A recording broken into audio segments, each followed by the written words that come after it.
Hello, everyone, and welcome back to River City Girls. We're in downtown now, so we have a new goal now that we've beaten up Hibari. We're going to Noise's concert eventually, but first we have to visit a certain someone else that walled a lot of people I know. Yeah, we. No, noise. You mean that? I'm sorry. I never actually finished this game the first time I played it. But like, I do remember the $500 noise figure. That's a character. Oh, okay. Yeah. This isn't The World Ends With You here. I was like, who is this, and why is a figure of them $500? Yeah, so noise was fun. Basically, what we did with that, again, it's going back to like we wanted the bosses to be related to what teenage girls would like. So there's a fashion boss and there's a music boss and all that stuff. And so with noise, because we had Megan McDuffie, who does most of the music in the game, does so much vocal songs, and we just fell in love with her ability to do like really, really amazing vocal songs. We kind of said, well, what if that is actually playing in this world? And so we kind of came up with this narrative where anytime you hear Megan singing, that's technically supposed to be Noise, the rock star, playing on the radio, and we would even like pepper around little boom boxes and speakers and stuff like that to imply that you're actually hearing it. And then we just kind of took that further and further to like, once you reach a Bobo, he talks about it like everybody loves Noise, everybody follows her and knows, has all her albums and stuff like that. So she kept just kind of expanding as a character, but also as kind of like a meta presence within the series too. Oh, you see, I was wondering about that because the first time I heard a vocal theme, one of the first things I saw in the background was a boombox. Yep, I'm like, is this actually playing in universe? Who is this? But the vocal tracks are really good. Every time I walk into an area that plays one, I just stop and listen to it for a little while. Yeah, the soundtrack is amazing. I try to stop and listen to it for a little while, but then I need to beat someone up because they just don't stop coming. That's what Spotify's for. We have Megan has all the soundtracks for River City 1, 2, and 0 up on Spotify and iTunes and all that. And she just destroys it. Yeah, I think with the 2, obviously 0 was a port, so not as much music for that. But with River City 1 and 2, I think she's now over 100 original songs for the series. And so many of them are vocal, and so many of them are varied so much in style. She's been one of the most amazing collaborators to work with. Man. That stuff just kind of sounds really cool to me. I mean, I'm not like super into the technical side of music, but being able to work with someone who has that kind of talent. And I think just vocal songs in general just always make games feel so much more impressive and polished. And I know that the first time I remember saying that during gameplay specifically, because obviously everybody hears them during the title theme, but I remember there was a Wario Land game, I think it was Wario Land 4, and you play through one of the stages and suddenly you just hear this singing, and it's not just 5 seconds, it's a full-on vocal song, even though they kind of were constructing it probably in kind of mod style or something, because it's very, very old. It's like a GBA, but it was so impressive just to hear actual vocal songs during gameplay. And so that's something where when we started working with Megan, we didn't really know that she did that well. And her first couple tracks were, we were going most off of just kind of existing tracks from other projects where it was just instrumental. And then she said, "Hey, do you want me to sing on some of these things?" And we said, "Absolutely." And it was just so charismatic, and it's defined the style so much that we made it from then on that every world in River City 1 and 2 has at least one new vocal track per game, and that just became kind of like a mainstay of the audio for the series. Well, if nothing else, I'm glad to know that the audio for this game is not trash. Yeah. I see what you did there. Okay. This is about where I stopped yesterday. Actually, I just finished dealing with the zombies in the trash compactor. Spoiler alert: there are zombies in the trash compactor. Did you know?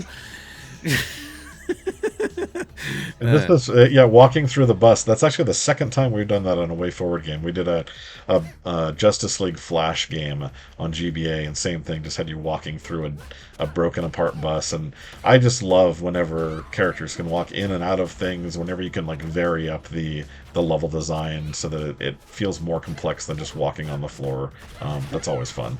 Walking through a bus in particular in this kind of like ruined or rundown cityscape is always always been one of my favorite like classic video game landmarks ever since Resident Evil 2 did it back in the day. Yep, exactly. Yeah, that's a really good point. Probably subconsciously, we were probably influenced by that because Resident Evil 2 especially was so clever in their weird like level design in that regard. I tell you what, though, those had better be some high quality leather gold trim luxury books to be selling them for $180 in the back streets. Either that or they might be very old. It might be aftermarket collectible ones. But those are actually, and that's a standard from going back to River City Ransom, I believe, is you get the books and you hold on to them and they give you boosts. So that's something that you don't want to just eat those. You want to hold on to them because they will make it so that you can use certain items, certain weapons forever and get some real like major advantages. They're almost kind of a precursor to what we ended up doing with the accessories, where it was like that Castlevania style permanent item use. The tough enemies are coming out. Yep. There's I was a little skeptical about the collect all the different enemy variants aspect of true completion, but when I actually got into it, I started to get really excited whenever I would see the red colored tough enemies or the gray colored nightmare enemies. I'm like, I gotta get these guys, and then I would inevitably get myself killed because I decided to do it in the back alleys area where it's just this big narrow vertical space, and it turns out that's a really bad place to fight one of the spinny hammer guys. Oops. Yeah, I'm a huge fan of bestiaries and checklists in games, and so whenever we can hook something like that into the system, we always go for it. I keep on hearing it either as bestiary or bestiary. How is it supposed to be said? I have heard both actually, so I'm right there with you. Tomato, tomato. People pronounce things in different ways. And so this actually, like, this character comes back in the second game, and it's kind of a running gag that you never know his name. I think we've mentioned this possibly in interviews, maybe not, but essentially he's based off a character called Kenji from the Kunio-kun Dodgeball Neo Geo game. But after we had him in there, and he was looks pretty much the same, but he had like dressed in green instead, it became questionable whether we actually had the rights to use the character because it was part of the Neo Geo stuff. So there was a little bit of question of, hey, does Arc actually own Kenji, or is Kenji half owned by Neo Geo or whatever? So that's why we changed the color and made it so you never actually know his name, made it a little ambiguous. No, unless you can put the letter on his hat together with the hint he gives you. Exactly. Rhymes with Denji, and I've got a K on my hat. But then there's, of course, the joke that the girls are like, yeah, we don't care. Stop talking about this. 3PO, where are you? This is getting a little tight. I did like this sequence, though. I mean, it's so easy to kill the zombies that I would be surprised if anyone actually got hit by these things, but, you know... The only thing I wish we would have spread them out more rather than the single line. I think initially we were planning, but it caused issues with the shutting doors and with the spawning of them and stuff. Again, that's all the kind of stuff where you have one version of it and then you have to sometimes kind of dial back the implementation based on what is bug free and gets it out the door on time. But it's still fun. As much as possible, we tried to come up with these weird little sequences where they would mix things up from the standard brawling. I like how the item name lies to you, though. Yeah, it does. Here, we got your dumb keys. How do you know they're his keys anyway? Sweet, thanks. Well, there you go. He reveals it. But we got them from trash zombies. Yeah. Yeah, this is one of my favorite sequences from the characters. But no biggie. Turns out they were in my pocket the whole time. You. Isn't that always the way? Funny, right? Hey, I've been there. I've lost my wallet. I've lost my keys. They always end up being in, like, just a different pocket than I usually put them in. Or you have your glasses on your face and you're looking for your glasses. That'll never happen to me because I'm blind without my glasses. Oh, I'll have them lifted up on my hair or something stupid like that. So something I wanted to ask in one of the earlier parts. Obviously, Kunio-kun has a lot of variety in their characters, and I do appreciate some of the liberties that you're able to take with some of the characters here. What made you decide, say, for instance, to have Yoko in this game compared to River City Girls 2, or I haven't played River City Girls 2 yet, but say in that game instead of this game, what was sort of the are we allowed to know any of those design plans or Yeah, thought no, I mean, it processes? was pretty much just had no idea there would ever be another game or anything past this, so it was totally go for broke. So we put almost everybody that looked interesting from the rosters, and a lot of it is it kind of, we often chose them kind of based on available materials, either from Arc System Works or in Kunio-kun Wikipedias and stuff, because a lot of characters, there's hundreds of characters, but a lot of them are like, okay, well, the only reference point is this is a character on one of the sports teams, and we know nothing about them otherwise, other than what their face looks like. So we tended to kind of look for the characters that we knew a little bit more about. But no, we pretty much threw everybody that was interesting at the time into this first game. The only exceptions, which we talked about publicly, are the Dragon Twins, Ryuji and Ryuichi, who are kind of like wannabe Double Dragon characters, and then Ken and Sabu, who are featured prominently in the Super Nintendo game. Those four we held back specifically because we had this vision of, hey, we want to do this first game, and then if we get to tie it into the Super Famicom game and get people like aware of what happened in there, where Ken and Sabu were featured heavily, then we bring them back in part two, and they can be the big bads in that one. So those are the only four we held back. Everybody else we just grabbed as many as we could fit in this game, and I think it's quite a few. Like, I think it's around like 50 to 60 speaking characters in this first game, and then almost all of them come back for the second, and then we introduce almost as many new characters in there. So it's at this point, it's like, as we're looking for like, possible future games or possible future content or whatever, there's kind of not a lot of major Kunio-kun characters that we haven't ported over at this point from what we've been able to discern. I think that's a good thing for the first game in particular that we've done. Mostly because, like I pointed out in a previous part, the Western audiences aren't as familiar with this world because they haven't had many of the games at all. Yeah. And, giving them, like, basically reintroducing a bunch of the extended cast to give the River City Girls an immediate sense of having a vibrant and lived-in world was probably a really good call to rope in those players in particular. And Bobo is, a huge part of my childhood. Double Dragon 2, all the Double Dragon games, but especially Double Dragon 2 is one of my favorite games of all time, and he's featured very heavily in there. So we were super excited to be able to bring him into this. We had him in a prominent role on Double Dragon Neon as well. And I really enjoyed crafting his personality and writing his dialogue, where he's not just kind of the dumb brute, but he, is very thoughtful, and he's, he worries about paying his rent, and, it was fun to kind of go against type with him and make him kind of one of the more introspective characters, I think, in this game. Yeah, I wanted to ask, since you brought it up, what was it like kind of working with a Bobo and a character that from, your childhood, getting to work with something that was from that time period? Because I know not a lot of creators, whether it be games, movies, TV, what have you, get a chance to work on something from when they were younger like that.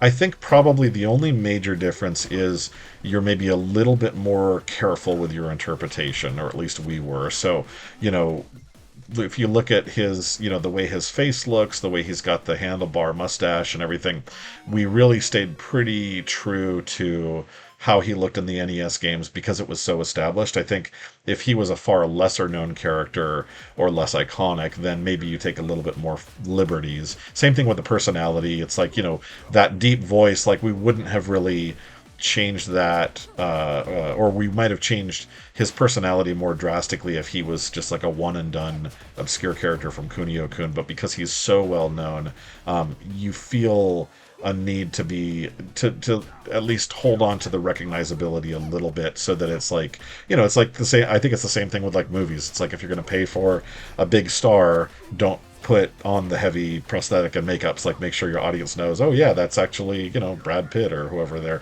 Like, he's kind of like a major cameo that we got, so we wanted to keep him fairly true to the classic of Bobo.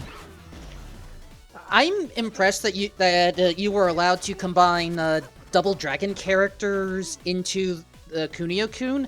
If you had the ability to bring any other franchise into this multiverse of sorts, Who would you, who or what would you bring in?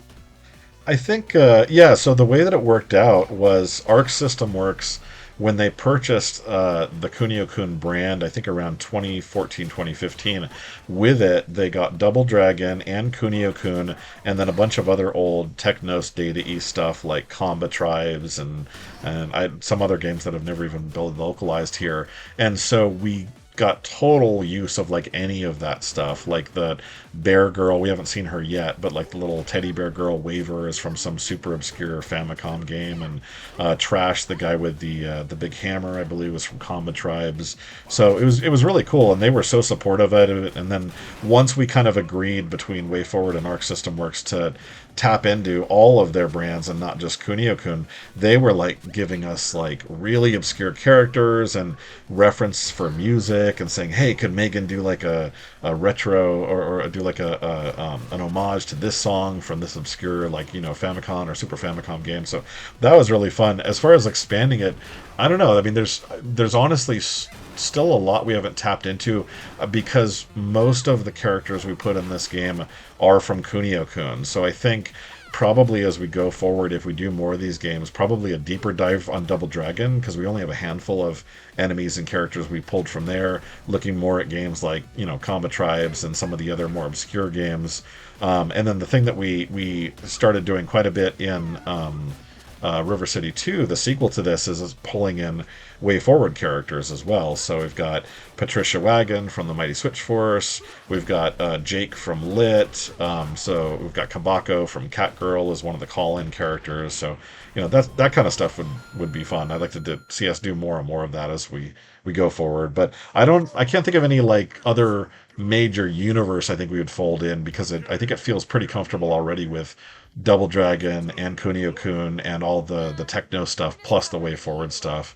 And then also maybe looking at additional Arc System Works stuff too. There's two characters that appear in the sequel. I won't spoil, but they're major characters from another game series by Arc System Works. So that's all stuff that we can still play with. I know exactly who you're talking about, and Yeah. that made me pretty excited because I play that series. So Yeah, and we actually got even the original voice actor for the English of the one character, so it was awesome to put that stuff in there. yeah. So yeah, definitely more Arxis characters if you manage to get a third game. Oh yeah, like we saw the reaction to those two. People really went wild, so I think, yeah, going forward, if we do more, that's something that we're well aware of. Music hurts my ears. Also, Abobo, why are you revealing stuff early? Ah, man. I think the placement of Bobo's boss fight in this game was probably just perfect, because we had two bosses just prior to this, Yamada and Hibari, who were fairly gimmicky, with Yamada's magic attacks mixing up with the brawler mechanics, and Hibari being a straight up different boss fight with a completely different approach to it. I think for a boss roster in a game like this to work, the best approach is to sort of pace out the unusual stuff with the more straightforward Yeah, action. exactly, and that was very intentional. So kind of you have them bookended with starting with Masuzu, and then you've got a Bobo, and then the last boss Sabaku. They're kind of the more fightery bosses, and so we have the wacky stuff in between for sure.